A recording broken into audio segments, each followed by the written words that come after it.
السلام علیکم ورحمۃ اللہ وبرکاتہ نحمده ونصلی علی رسولہ الکریم اما بعد اعوذ باللہ من الشیطان الرجیم بسم اللہ الرحمن الرحیم ان اللہ یحب التوابین ویحب المتطہرین۔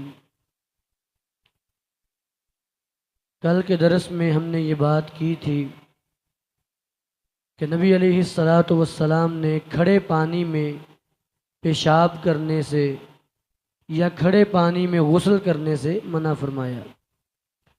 آج کی حدیث وعن انس بن مالک رضی اللہ تعالی عنہ قال جاء رجل من الاعراب الى المسجد فبال في طائفة المسجد فزجره الناس فنہاہم رسول اللہ صلی اللہ علیہ وسلم۔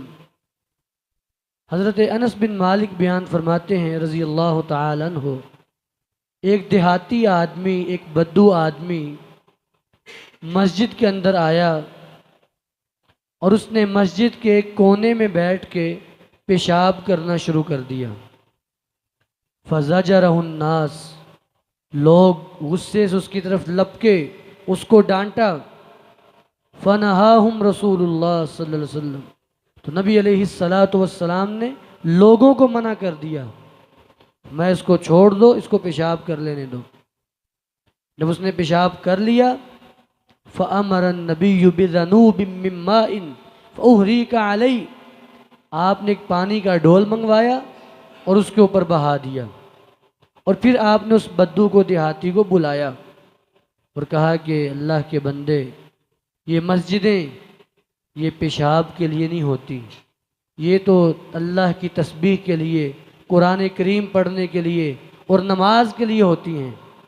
بڑے پیار سے آپ نے اس کو سمجھایا، اس کے دل پہ یہ بات اثر کر گئی، تو وہ جاتے ہوئے کہنے لگا اللہم ارحم علی وعلی محمد ولا ترحم معنا ابدا، اللہ مجھ پہ رحم فرما اور نبی علیہ السلام پہ رحم فرما، اور کسی پہ رحم نہ کرنا۔ یہ بات کہہ کے چلا گیا، آپ مسکرا دیے۔ اب اس حدیث سے ہمیں جو بات سمجھ آتی ہے، سب سے پہلی بات تو یہ ہے کہ نبی علیہ الصلاۃ والسلام نے جب وہ بندہ پیشاب کر رہا تھا، آپ نے لوگوں کو روکا، اسے نہیں۔ اس کی دو وجہ تھی۔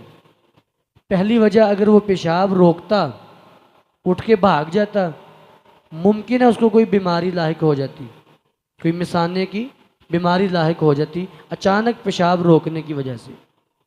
دوسری وجہ یہ تھی کہ ابھی تو ایک جگہ پہ پیشاب کر رہا ہے، بھاگے گا تو یہاں بھی چھینٹے گریں گے، وہاں بھی گریں گے، وہاں بھی، جہاں تک بھاگتا جائے گا اس کے کپڑوں پہ بھی گریں گے، زمین پہ بھی گرتے جائیں گے۔ تو اس میں یہ حکمت تھی کہ فرمایا اس کو پیشاب کر لینے دو۔ تیسری بات جو پانی کے حوالے سے وہ بڑی سمجھنے والی بات ہے، وہ یہ ہے کہ ہم نے تو پیچھے یہ مسئلہ پڑھا تھا کہ پانی 227 کلو گرام سے کم ہو اور اس کو نجاست لگ جائے تو پانی ناپاک ہو جاتا ہے۔ اگر پیشاب کیا ہے زمین پہ، کچی زمین پہ، اس کے اوپر پانی کا ایک ڈول بہایا ہے، وہ پیشاب کی سطح نیچے ہو گئی، پانی کی سطح اوپر آ گئی، وہ جگہ پاک ہو گئی۔ اگر کوئی ایسی مسجد میں، جیسے ہمارے یہاں مسجدیں ہوتی ہے پکی فرش والی، یہاں پہ پیشاب کر دے، میں ایک مثال دے رہا ہوں، وہاں پہ پانی کا ایک ڈول کام نہیں آئے گا، کیونکہ جب ایک ڈول گرائیں گے، جب وہ ایک ڈول پانی پیشاب کے ساتھ لگے گا وہ بھی نجس ہو جائے گا۔ یہاں دھونا پڑے گا، مکمل صاف کرنا پڑے گا مسجد کو۔ حضور نے، آپ نے صرف ایک ڈول بہا دیا، وہ پیشاب کی سطح نیچے ہو گئی، پانی کی سطح اوپر ہو گئی۔ اس طریقے سے آپ نے یہ معاملہ کیا۔ اس حدیث سے ایک بات اور بھی سمجھ آئی کہ ہمیں احسن انداز میں لوگوں کو بات سمجھانی چاہیے۔ تو نبی علیہ السلام نے بڑے اچھے انداز میں اس اعرابی سے بات کی۔ دوسری حدیث وعن عبداللہ ابن عمر رضی اللہ تعالی عنہما قال قال رسول اللہ صلی اللہ علیہ وسلم طہور اناء احدکم اذا ولغ فیہ الکلب ان یغسلہ 7 مرات اولاہن بالتراب۔ بس آخری حدیث ہے۔ نبی علیہ الصلاۃ والسلام نے فرمایا کہ اگر تمہارے کسی برتن میں کتا منہ مار جائے، تو اس کا حل یہ ہے تم اس برتن کو 7 مرتبہ دھوو، 1 مرتبہ مٹی کے ساتھ اور باقی پانی کے ساتھ۔ ایک روایت میں 8 کا بھی ذکر ہے، 8 مرتبہ دھوو، 7 مرتبہ پانی سے اور 1 مرتبہ مٹی سے۔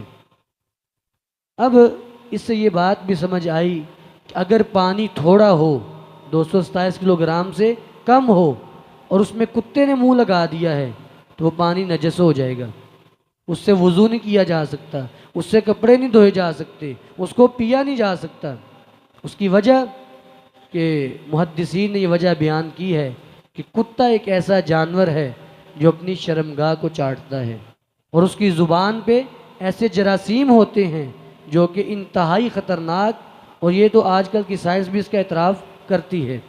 تو لہٰذا اس لیے اس بات کا نبی علیہ السلام نے 1400 سال پہلے ہی بتا دیا، جب کتا برتن میں منہ مارے اس برتن کو 7 مرتبہ دھونا ہے۔ اس حدیث میں ایک اور بات سمجھ آئی، وہ یہ ہے کتا بے زبان اور بے عقل جانور ہے نا، اس کو عقل نہیں ہے، اگر وہ شرمگاہ کو منہ لگائے تو اس کے برتن کو 7 مرتبہ دھوو۔ اور آج کا کوئی مسلمان معاشرے میں رہنے والا مغربی تہذیب سے متاثرہ شخص اپنے ازدواجی معاملات میں ایسے افعال کو اپنائے، اسے احتراز کرنا چاہیے، بچنا چاہیے۔ بس آخری بات، نبی علیہ السلام تو اپنا دایاں ہاتھ اپنی شرمگاہ کو نہیں لگاتے تھے، چاہے جائے کہ انسان اپنے منہ کو ایسی جگہ کے قریب کرے۔ اللہ رب العالمین ہمیں ان مسائل کو سمجھنے کی توفیق عطا فرمائے۔ وآخر دعوانا ان الحمد للہ رب العالمین۔